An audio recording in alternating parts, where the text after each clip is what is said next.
Welcome back, party people. Okay, so now I am going to do my WrestleMania Night 2. Uh, and this one's probably gonna be a little bit faster. There's a couple less matches, and there's way less kind of going on throughout the show. The Night 2 felt a lot more compact and really kind of sped along, whereas Night 1, it was a long, long show. They went over the 4 hour time limit. So this one, it was right around like 3.5 hours.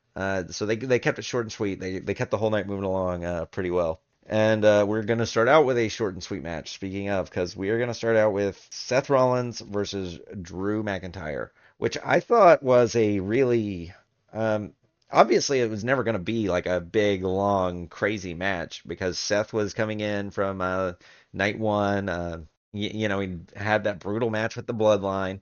And so the story was, Drew's coming in fresh and he is going to take this title away from Seth. Seth doesn't want to focus on his own world championship. Well, that is going to cost him his own world championship. And that's kind of exactly what we saw play out. And literally, it started off with a Claymore. The match starts and Claymore immediately. It goes for the 3 count. Seth managed to kick out and then he rolls out of the ring.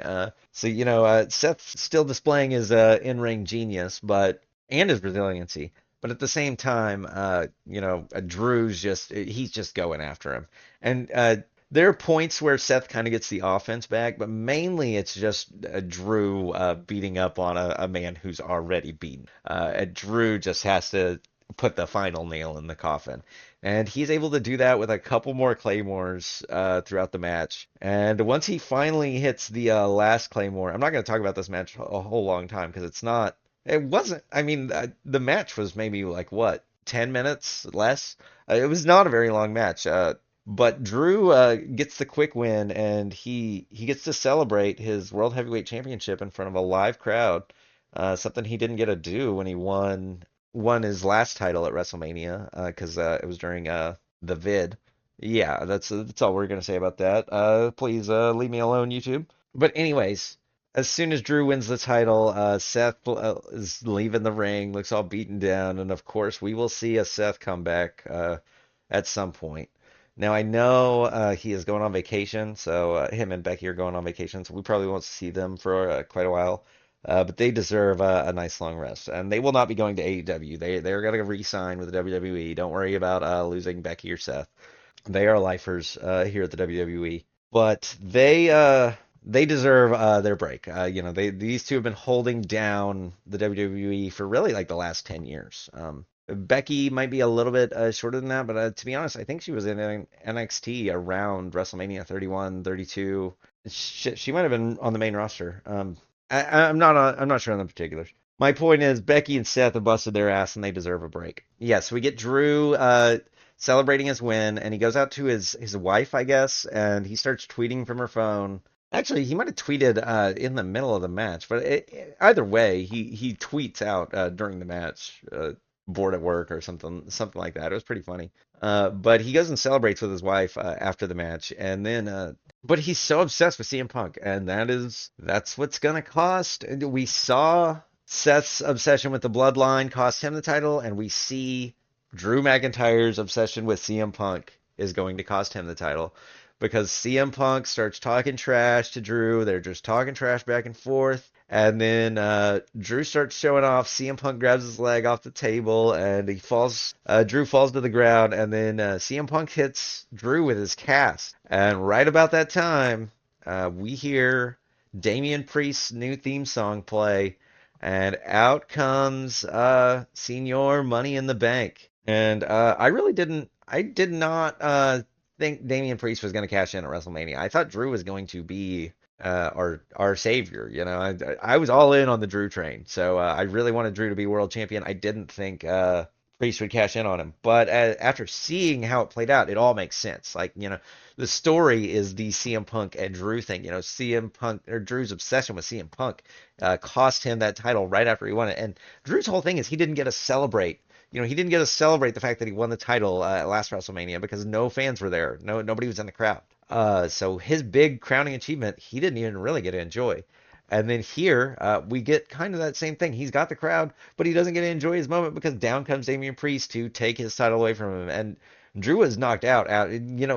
Seth had also hit him with some curb stomps throughout the match. So Drew was already a little hurt by the end of the match. He didn't come in just perfectly fine. And then the blow to the head also knocked a little bit more out of him. And all it took for Damian Priest was one shot with the Money in the Bank, threw Drew into the ring, hits Drew with a choke slam, and we get a 1, 2, 3. And the Judgment Day, well, really, Damian Priest is your new World Heavyweight Champion. And Drew is right back to where he was, without a title, angry at CM Punk, and angry at Damian Priest, and just angry at the world. But I think we could maybe see Drew's big moment here coming up at Clash at the Castle. I don't know, but that sounds to me like what's possibly happening. Anyways, let's move on. Oh, I don't want to. I'm not gonna give a star rating to Drew and Damian Priest because that doesn't feel like a star rating type of match. I don't know. Also, the Drew versus Seth match doesn't really feel like a star rating, but I predicted Drew would win, so I called that one completely right. I did not predict that Damian Priest would come and cash in though. I don't know. Overall, I would give Seth versus Drew like 3 stars. It's kind of like the Jimmy versus Jay match. It's not like bad. It doesn't take away from the show. Honestly, I thought this one made a lot more sense than the Jimmy versus Jay match. Like in the storyline, I totally understand the storyline here. But just because there's a storyline reasons why the match isn't good, that doesn't mean I should make it like a 5-star match. It was never going to be better than like a 3-star match based on the way that the match was to me. Now, obviously, you can have your own rating system. If you thought that, they did the best with what they could out of what they had, I think you could give it like a 5 stars. Like if that's the way you were going to rate it, I think you give it 5 stars if you're thinking like that. But I thought it was a good match, and it was definitely like a good way to start out the show, and it starts out the show with a lot of momentum. We see a title change, we see the Money in the Bank get cashed in, so that answered everybody's Damian Priest question, and we got the match, we got the night moving right along. So I didn't think it was a fantastic match, but it was a great start out to the show. And then next up, we had the Street Profits and Bobby Lashley versus the Authors of Pain and Karrion Kross. And I'm not gonna lie, this was the match I was least excited for on the whole WrestleMania card.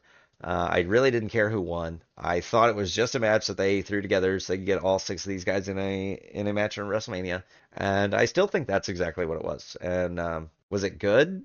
Um, I I guess not really. I mean, I didn't really enjoy it. I thought it was okay, but definitely slowed the momentum down. Although I do want to say it was cool that Bubba Ray came out and was the special guest ref. But I will say Bubba Ray coming out and being the special guest ref ruined my freaking predictions. Because if I would have known that Bubba Ray was going to be the special guest ref, I would not have predicted the Authors of Pain and Karrion Kross were going to win. Because I knew as soon as I saw this man walking down, I was like, oh, so I'm fucked. There's no way he's gonna let Authors of Pain and Karrion Kross get away with the win here, and that's exactly what happened. Because at one point, I think Kross had maybe Bobby Lashley down. I can't remember exactly who it was. He had down in the middle of the ring for a 3 count, but Bubba Ray slow counts, and at that point, the Street Profits and Bobby Lashley get back into it, and we get the tables from Bubba Ray, and so Angelo Dawkins and Montez Ford go and get the tables. They set it up, and a funny thing, one of the tables like just breaks in the middle of the ring, so they actually had to go grab another table. But they go get another one. They set it up, and I think it was I can't remember exactly what the finish was, but Karrion Kross ended up eating a pinfall. And yeah, so the Street Profits and Bobby Lashley got the win. I thought Authors of Pain and Karrion Kross were going to win. But once again, Bubba Ray threw off my prediction entirely. If I had known he was going to be in the match, which I said during the live stream as well, like there were 2 matches I would have changed during the live stream if that was allowed, which would have been this match and the Ray and Andrade match from night one. But I can't change the match. What I put in the YouTube video is final. So I got this one wrong. But I knew Bubba Ray was going to cost it as soon as I saw him coming out there. But I thought this match was okay. I mean, to be honest, I'd give it like 2 stars. I didn't love the match. I didn't think it was that great. It was cool to get some table spots, cool to see Bubba Ray, but overall, there are other matches I would have had on the card instead of this one. But this is the match we got. It was okay. Yeah, I'll give it 2 stars. Let's move on. I don't want to sit here and talk about a match that I didn't really like that much. And next up, speaking of matches I I do like. We had AJ Styles versus LA Knight, which I thought was pretty good. I thought it was kind of a letdown, though, to be honest. I'm not gonna lie. This was one of the matches I was more excited about. So I had a lot of expectations going in, and plus it's AJ Styles. I always expect AJ Styles to give us like a 5-star match, really, which is an unfair expectation to put on somebody. But I just seen so many good AJ Styles matches that that's just what I come to expect now with an AJ Styles match. And don't get me wrong, this is a good match. I just didn't think. I think these two had more in them. Like I think these two have a better match in them. If you match them up together and give them a different set of circumstances. Like I saw a bunch of people saying they wanted like a no holds barred or a no DQ or just some kind of stipulation to this match rather than a normal vanilla match. And I do think I think we're gonna get that still. That's my main thing. I think that match is still coming. Maybe at Backlash or maybe down the line. I'm not really sure how the story is going to play out here, but I do think AJ and LA Knight have a better match in them. So I think we'll see that match again. But I think this match here, like it wasn't bad, and like the ending was really good. I think it was like AJ sets up for the phenomenal forearm, but LA Knight reverses it and hits him with the blunt force trauma to get the win. And I predicted AJ to win. I wanted AJ to win. AJ is one of my like favorite wrestlers. Which I know LA Knight is everybody's new hot thing. And to be honest, I still just don't really see it with LA Knight. I don't get why he's so over. I wish somebody could explain. If you know why LA Knight is over, please explain to me in the comments why LA Knight is over like Rover right now. And this is not me hating on LA Knight. I like LA Knight. I just haven't seen from him I just don't get why I don't get why people are such big fans of his. But once again, no hate. I really like the guy, and I love his like gimmick he's got going on right now. And I do think he's coming up on a pretty successful run. Like I've been seeing people complain about where LA Knight's been at on the card, or he's not getting a championship. I think he's coming up on a championship run. I think he's looking at Logan Paul's United States title, to be honest. But overall, that's just speculation. The main point is though this was a pretty good match. I'm gonna give it like 3 stars. I thought it could have been a lot better, is my thing. And when I think something can be better, it's hard for me to like if I said this match was 5 stars, but I know they can put together a better match, like that seems a little dishonest to me. Because I think a 5 star is a perfect match. So anything less than perfect is when we start taking away. And to me, this match wasn't as fun as Rhea versus Becky, which I gave that match I think 4 or 4.5 stars, but we got rid of the half stars midway through that review. So uh, really, I gave that match 4 stars, and this match was not as good as that match. So gonna give this one 3. I think we've got another match between these two though. So also, I predicted AJ Styles would win. I was wrong. LA Knight did secure the victory here. So shout outs to LA Knight. I think we're coming up on a real good time for LA Knight fans. And shout out to my man, the Phenomenal One. He had a great match. Not his best though, and we'll see better. I mean, heck, AJ and LA Knight are gonna fight each other on SmackDown next week for a chance to face Cody at Backlash. I can't help but feel like we're gonna see some solo interference though. But anyways, let's move on. We're talking about WrestleMania right now. Okay, so we got Randy versus KO versus Logan Paul for the United States Championship. And this was a triple threat match, but it really seemed more like a handicap match for the first like 5 minutes. I don't know. I want to get into the entrances real quick. I don't always want to talk about the entrances, but for these guys, I do. So Logan Paul comes in on a prime truck. I wonder what that's supposed to make you think of. Stone Cold, maybe, or maybe there's also a milk truck. I think Kurt Angle brought in the milk truck. But either way, it immediately makes you think of like old superstars who brought in the beer truck or the milk truck. You immediately your mind goes to those spots. Logan, I think they want to associate with superstars. They want to associate him with Kurt Angle, with Stone Cold Steve Austin. You want people to think about Logan the same way that we think about those guys. So coming in with an entrance that's similar to that, you're immediately kind of yeah. If you're a wrestling fan, the Prime Truck is going to be something that immediately stands out to you as like a little homage or just something paying tribute to the old entrances that we've seen in the past. And as a wrestling fan, I love to see that kind of thing because I love going back and watching old matches from history. I love going back and seeing all the old moments, and stuff like that. And the beer truck and the milk truck are things that people immediately they're just iconic moments from wrestling history. So to see them tributed or paid homage to, I thought that was really cool. Also, his entrance sets up part of the match because we see him come down with a man in a Prime Bottle costume, which I assumed was KSI.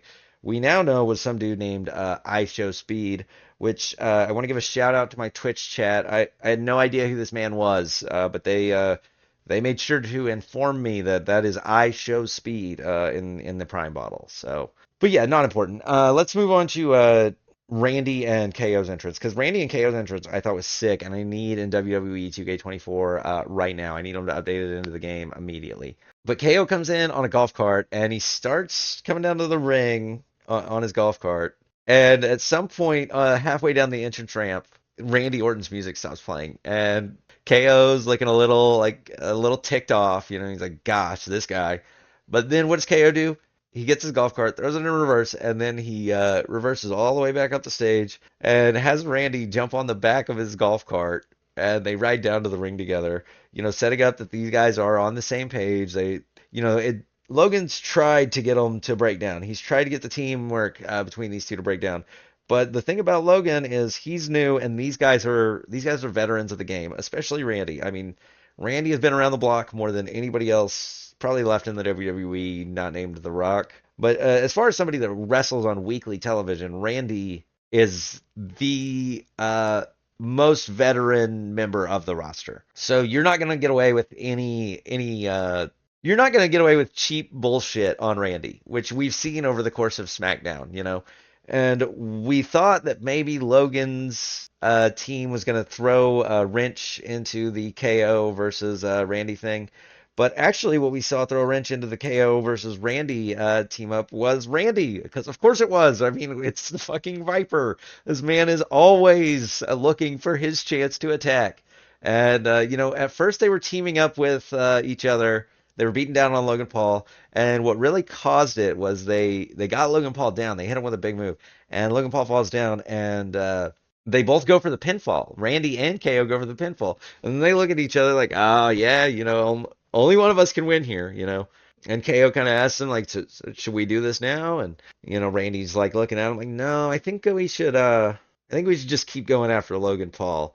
And so KO starts beating up on Logan some more, and you just see Randy kind of positioning himself, and he's slowly making his way behind KO. And then the next thing you know, we've seen it a million times. We've seen the Randy Orton turn a million times, and so has KO. So KO catches it. He immediately turns around, notices what Randy's trying to do, and he's like, "Ah, you almost got me. You almost got me, Randy."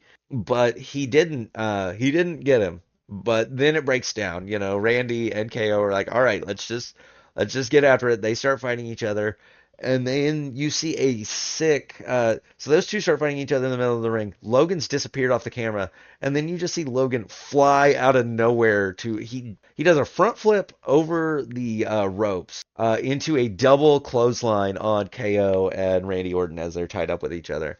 It was just a phenomenal little segment of one storytelling, but two, like it was a great display of athleticism on Logan Paul's part. But it all just came together really well. They do all this stuff live. If there's something that gets missed, then it was really impressive to see him pull all this off. And I thought this match was maybe my favorite match of the night. I think it was the best match of the night. Like we're gonna get into one at the end of the night. We all know which one I'm talking about, which is that's the one that's gonna be talked about forever. But to me, this was the best match on this show. I would give this match 5 stars. I'm going to give this match 5 stars. I thought it was freaking fantastic because the storytelling was great, the spots were great, the wrestling was great. It kept you entertained the whole time. Like I think this match did everything you want to do with a wrestling match.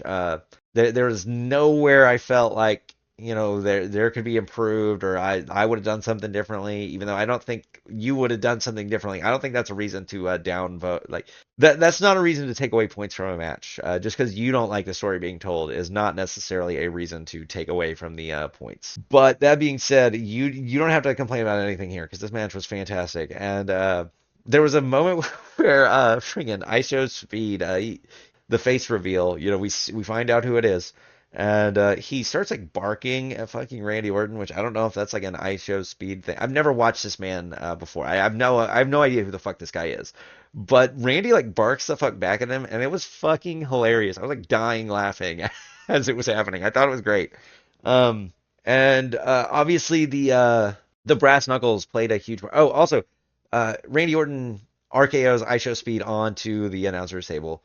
So screw that guy. He's out of the match. We don't have to think about him anymore. And but we get back into the ring, and friggin' Logan Paul's got the brass knucks. Yeah, it all just kind of starts breaking down, and he manages to hit Randy with the brass knucks, and Randy actually kicked out, which I thought was friggin' awesome. Like nobody else, they wouldn't let anybody else do that. But Randy is probably one of the strongest booked people on the roster. Like they do not put him in situations where he looks weak. He looks strong even in defeat. And I think that's great for him because his beating Randy still matters, which Logan Paul did not beat Randy Orton. He beat Kevin Owens. I can't remember the exact sequence of the finish, but I think it was something like an RKO into a stunner, into a brass knuckle shot. Um, I think what happened was an RKO onto KO, and then Logan takes Randy out with the brass knucks, and Logan steals the win by pinning KO. And so I'm not 100% sure on that, but that I'm thinking that's how it went down. But either way, I freaking loved this match, and I knew what first up, this match was pretty predictable. I knew Logan was gonna win. I thought it was pretty obvious going in that Logan was gonna win because they're not gonna give Randy the title. Randy's a world champion. He doesn't need a United States title, and not gonna do a John Cena Open Challenge thing. Beating Randy's important. Having matches with Randy is important. So they're not just the Randy was never a possibility, and I could have saw after last night with Sammy winning, I could have saw a KO win just because we could have recreated a certain moment from WrestleMania 20 with two best friends holding up world titles, but instead this time it could have been two best friends holding up mid card titles. But we did want to recreate that moment. No idea why. But either way, nobody really thought KO was going to walk out of here with the United States title. But overall, this was a freaking great match. I loved KO. I loved Randy Orton. And I loved Logan Paul. And Logan Paul is a fucking superstar. This man is going to be a world champion. And you can hate on him all you want. He's a very hateable bad guy. Like, that's one thing that's great about him. He's so naturally hateable. He is a perfect heel. You can see this man does cool wrestling moves. He has good matches. So he has all the things that make wrestling fans want to cheer for him and like him in general. But at the same time, his personality is so hateable and snarky that even though he does all this cool stuff in the ring, you don't care. It does not translate. There will never be a moment, I think, where WWE fans like, well, I could see them embracing him, but it'll be down the line. It'll be after this man's really built a career in the WWE. WWE fans are really hard on people that come in from outside of their bubble. It happened with Ronda Rousey. It happens all the time. It happens anytime they try to bring in a big superstar from outside of the wrestling world. WWE fans are very, they're inside. I don't want to say their own little bubble, but it is kind of like their own little bubble where they want, people that they've seen, they've watched this person work hard for years and years and years. Meanwhile, Logan Paul just shows up and is a superstar and immediately starts getting big wins, immediately starts getting titles. But here's the thing, Logan Paul came in a freaking superstar. You didn't have to do any work because this man apparently already knew exactly how to be a freaking perfect wrestler. So I want to give a huge shout out to Logan Paul. This man put on a great match with KO and Randy. And I think this match was the match of the night. I think that this was the best match throughout the whole entire weekend. But yeah, so I predicted it right. I had Logan Paul going over. But yeah, just a great match. 5 stars out of 5. Let's move on though. I gushed about that one for way too long. We don't need to talk about that one for 30 minutes. Next up, we had Bayley versus Iyo, and talk about okay. So I think here's the thing. Starting from the triple threat match, it was banger, banger, banger. We got a fantastic triple threat, and then we come into Iyo versus Bayley. You're already the crowd's hot. They're hyped up from this last match that we just got out of, and Bayley versus Iyo was another friggin' banger. I haven't seen Io wrestle much in the WWE. I've seen like a couple of her matches, but I really haven't seen her wrestle much. I love Bayley though. Like I've seen a lot of her matches. My favorite ever women's match is Bayley versus Sasha from Takeover Brooklyn. So I know Bayley can wrestle. I know she can wrestle good. And Io brought the heat as well. And I really thought this was going to be I really thought Damage Control was going to be way more involved, but I'm glad they weren't because they put on a great match with just the two of them, And like I said, I like interferences, but I like them when they're storyline related. So like I just I thought this was great, and also I think we're gonna see a rematch between Bayley and Io at some point, and I think Damage Control is gonna be way more involved in the second match. Because right now Damage Control has more stuff going on with Bianca and Jade, so they can't be present for all of Io's matches right now. But I thought Bayley and Io did a great job. They put on a fantastic match. This was just a really good match all around. Io was showing off her wrestling skills, and I really didn't realize how good of a wrestler Io was. Like she was bringing out stuff that I had no idea she had in the bag. But she put on a fantastic show against Bayley. But at the end of the day, we all knew Bayley was going to come out with the win. Although I had some people second guessing it in my chat, but there was never a moment for me where I really thought Bayley was going to lose. Although I did. My thing was I could have seen a scenario where Bayley lost at WrestleMania but won at Backlash. But the reason I thought Bayley was going to win is because she's never really had her WrestleMania moment, and Bayley is one of the four horsewomen, and Charlotte's had a WrestleMania moment. Becky has had the biggest WrestleMania moment of any woman in WWE history. And Bayley doesn't have anything like that. So that's why I thought Bayley, this story was about her. She started Damage Control, and this is about her shaking off Damage Control and, leaving that in the past, becoming a face again, leaving her heel side that took her to new championship heights, and embracing, hopefully, Hugger Bayley again. I hope we get the wacky, wavy, inflatable, arm flailing two men back, but we're probably not going to. That's fine. Bayley's moved on from that. She is not. I'm just happy to be here, Bayley anymore. She is a wrestler at the top of her game, and that's what we want to see. And she's gonna give us some great matches. And I think she's gonna hold down the women's division on SmackDown pretty well. And I thought this was a great match. I'm gonna give this match. I want to say like 4 stars. I don't think it was as good as the Logan Paul triple threat match, and I don't think it's as good as the match that follows either. But I think it definitely kept your attention right after the super hot match you just came off of. So it didn't feel like a letdown either. It felt like you're progressing up the card. You're moving on to bigger, better matches, and like it felt like that moving throughout the night. And so next up, let's just real quick the predictions. I had Bayley winning. I wanted Bayley to win. Bayley did win. Yeah. So next up, we had Roman Reigns versus Cody Rhodes, the only match that actually mattered on this whole entire card. And I know you're gonna say Damo, but every match mattered on the card. Yeah, they did, and they were all a sign of the new era. But at the same time, this was, if you wanted a new era, this is the only match that actually mattered. Because only one thing could put us in a new era. Can we finally move on from the 2010s and the horrible booking of Vince McMahon and the WrestleMania 30s, and we can finally begin the Triple H, Cody Rhodes nightmare era. But before we can do that, we have to get through one more match. And that's Cody Rhodes versus Roman Reigns for the WWE Undisputed Universal Heavyweight Championship. And man, what a freaking match.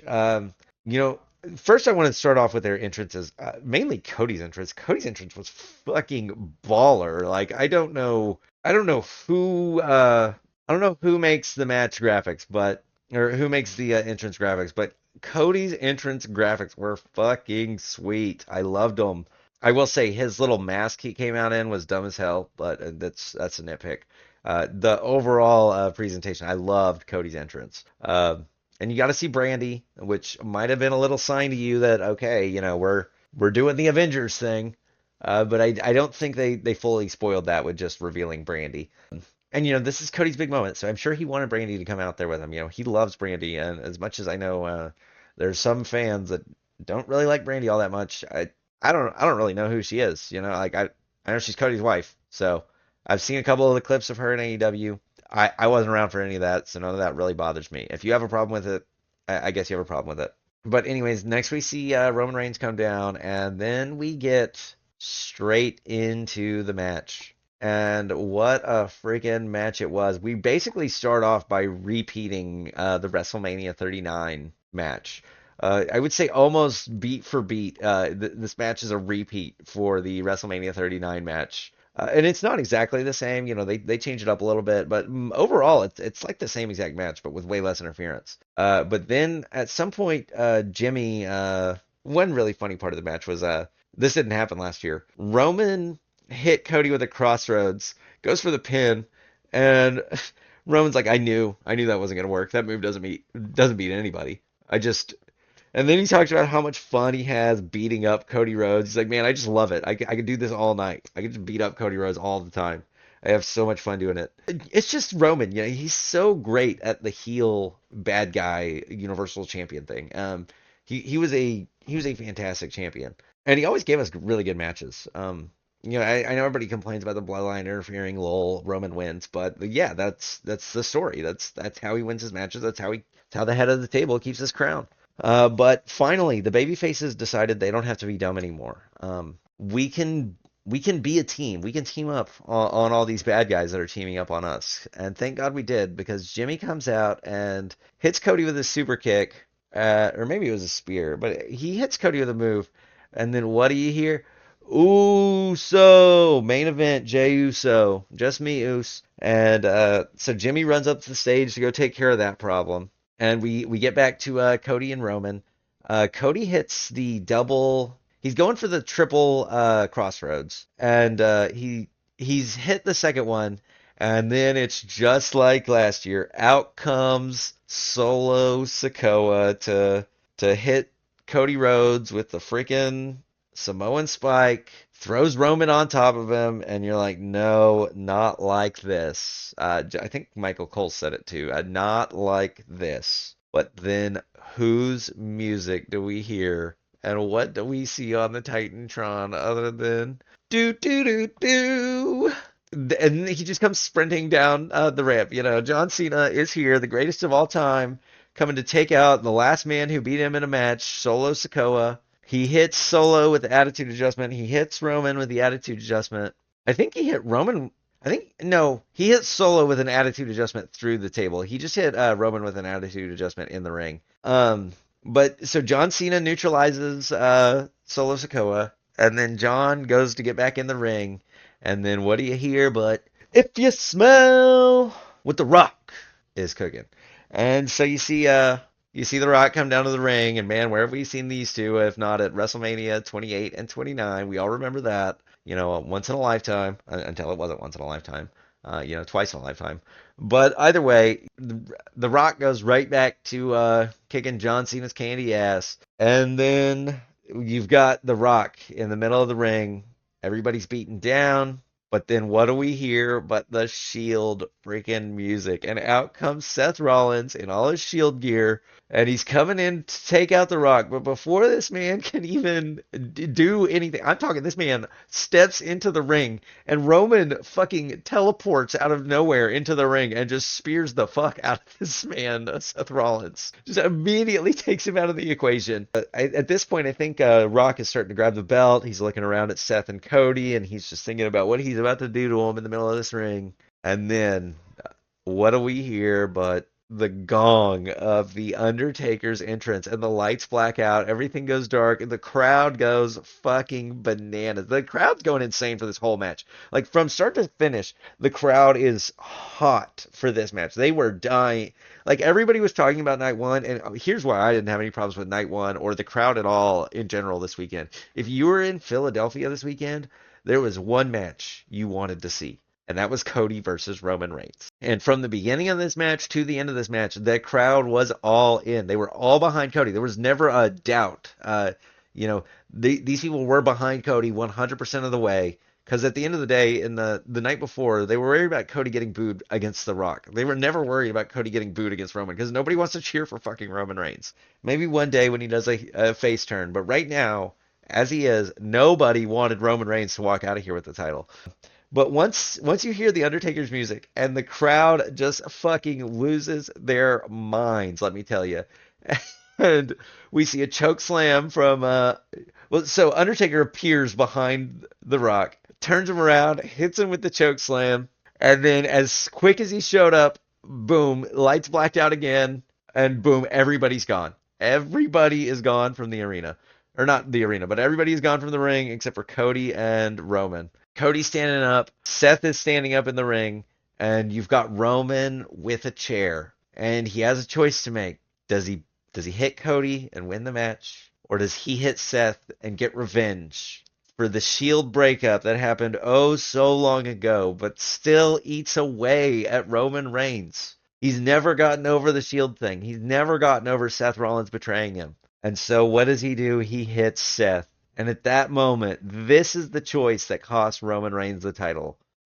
Taking the chair shot on Seth gives Cody the opportunity to gain his composure back. He sees the situation. He gets the chair away from Roman, and he catches him. And then boom, first crossroads, second crossroads, and then Cody hits the third and final crossroads and goes for the pinfall. And we hear it 1, 2, 3. And your new WWE Universal Heavyweight Champion of the world is Cody Rhodes. He has finished the story, and the crowd was going insane. And we got probably the biggest WrestleMania celebration you've ever seen at the end of the match.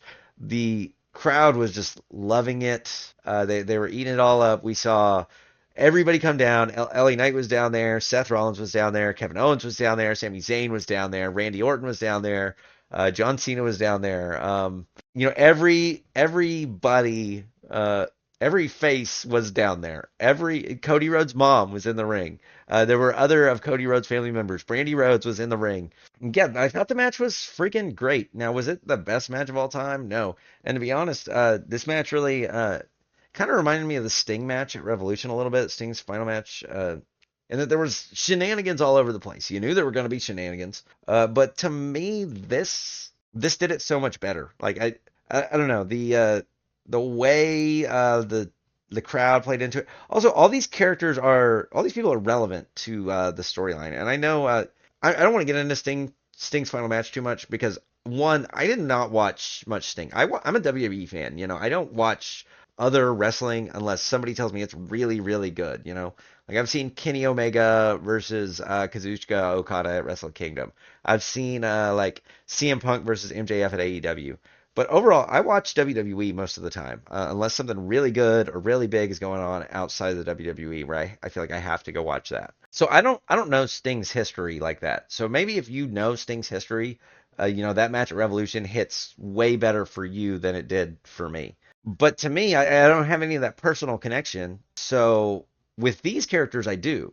In this match, I know Seth Rollins. I've watched it. I've watched his last 10 years of his career. I watched him steal the WWE Championship from Brock Lesnar and Roman Reigns at WrestleMania.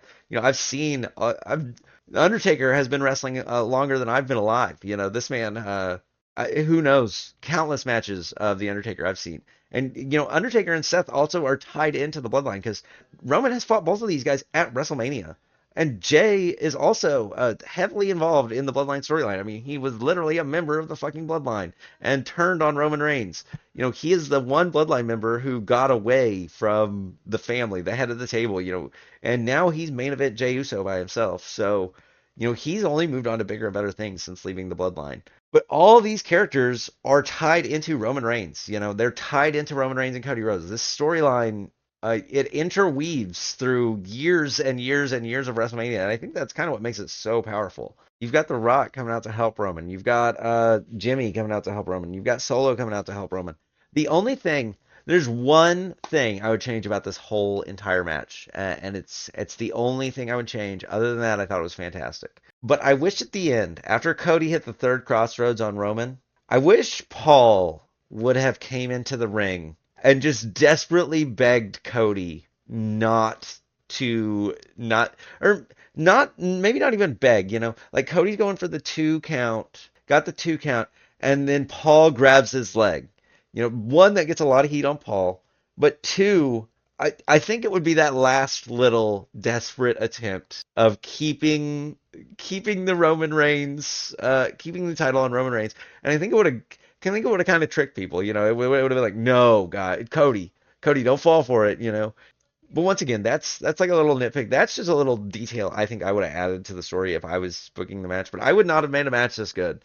The guy, whoever produced this match, did a fantastic job, and the whole match was fantastic. And also I'm gonna give this match 5 stars. I knew Cody was gonna win. I obviously we never know, but in my predictions, I had Cody winning.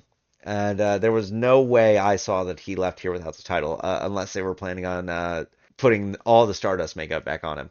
But I couldn't see that. To me, this is your chance to make Cody a star. So we're going to see, can Cody be a star? This is what we're finding out now. You might say that he became a star tonight. I don't believe that. I think this is his chance now. What he does from here on out will determine if Cody can be a true superstar. But I think he can be. He's got the in-ring work. He can do it on the mic. All you got to do is make this man stop crying on TV. If you just have him stop crying on TV, I think Cody is the perfect package to be a superstar. I thought it was a fantastic show. I thought night two was worse, though. I did not think night two overall.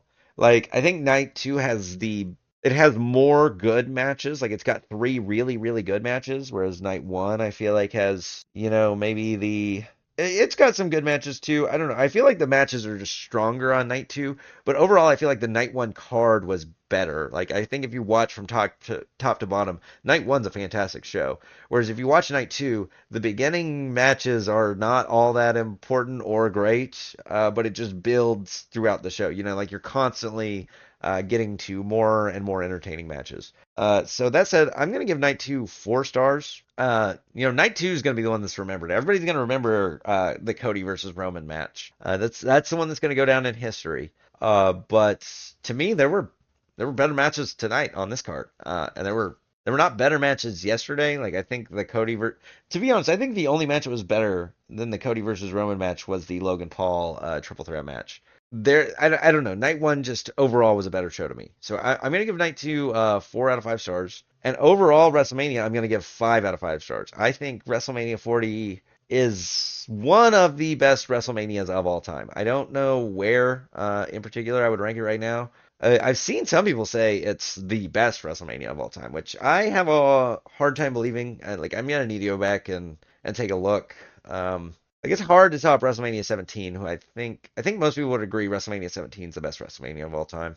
There's some other good ones though. Like don't get me wrong, like WrestleMania 17 is not the definitive best one, but I think if you ask if you asked if you asked a set of WWE fans what their favorite WrestleMania was, WrestleMania 17 would be the most popular answer. Even if it's just because it is the most popular answer, people like they just go back and they're like, well, WrestleMania 17, that's the one that everybody says. So, I think some people it's just a kind of like a generic answer. But I mean, if you go back and watch that show, it's a fucking crazy show.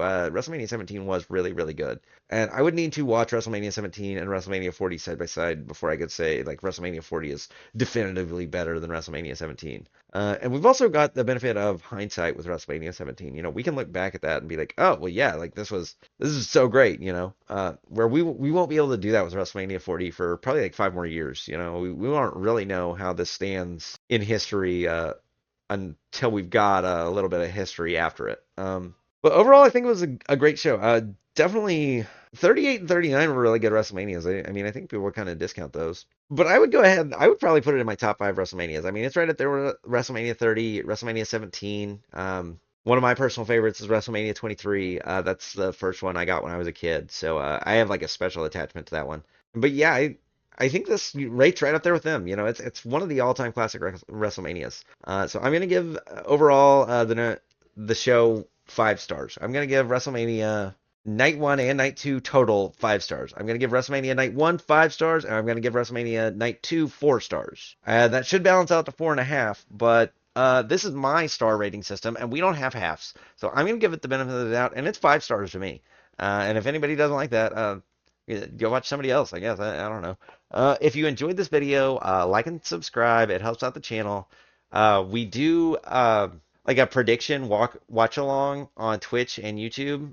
So if that sounds interesting to you, I do a little like a giveaway for the winner of the predictions. It's not like a big thing. It's just like something that I do because I want to like appreciate the people who watch my live streams and stuff. If that sounds interesting to you, subscribe to the channel, hit the like button, join the Discord. I don't know if the Discord link is on my YouTube channel. I think it is. But if that link's not working, just leave a comment on any one of my videos where you just say Discord link or whatever you want to say. Just let me know you need the Discord link, and I will put it in a response comment to whatever comment you left a video on. It doesn't even matter. You don't have to leave it on this video. You can leave it on any video on my channel. But yeah, so if that sounds interesting to you, definitely please check it out. Like for WrestleMania, I did like a night 1 winner, I did a night 2 winner, and then I did an overall winner. So night 1, the winner was Tony and Panda tied. I think it was 4 and 3. I think they both got 4 right and missed 3. And then night 2 winner was Snowy. Snowy actually went 7 and 0. He guessed every single match right and guessed the cash in. So that was pretty impressive. But because he had a bad record on night 1, so he didn't end up winning the overall. Well, actually, him and Panda tied on the overall. Panda had 10 wins correct, and Snowy had 10 wins correct. So they were like right there. But I gave the edge to Panda because he had less wrong. So it was like 10-4 to 10 and Panda was 10-4. And Snowy was 10 and 6. So in my mind, the one with the better winning percentage is the winner. So yeah, I did a little giveaway for them. And if that sounds interesting to you, definitely come check out the Discord and the Twitch. We're gonna be live for every WWE pay-per-view. I cannot guarantee we'll be live for every Raw and SmackDown. We will be live for Raw and SmackDown when I want to do those. Like if there's a big show, if there's something crazy happening on Raw or SmackDown, I will go live. But yeah, let me know what you guys thought about WrestleMania 40. Did you guys enjoy the show? Yeah, I hope you guys enjoy the channel, and I hope you guys enjoyed the show. And we are on to a new era. We are on to the Nightmare era. And thank you guys for joining me on this ride. I really hope you guys enjoyed it, and thank you for watching. Have a good day. It's just Cody and Roman in the ring. Oh, but there's Seth. Oh my gosh, there's Seth. The camera was hiding him. Who does he go after? He wants to hit Seth. He's got to get revenge, and that's going to cost him. That's going to cost him. He had to get revenge on the Shield, but that gave Cody time to recover. Ooh, no, no, no spear. Cody reverses. Crossroads, crossroads, crossroads. He hit one. He's got Roman again. A second crossroads, and he's gonna pick Roman up for one more. Holy shit! Is this it, guys? Is Cody gonna finish the story? Crossroads! Crossroads! 3 crossroads! 1, 2, 3! Holy shit! He did it, guys! He finished the story!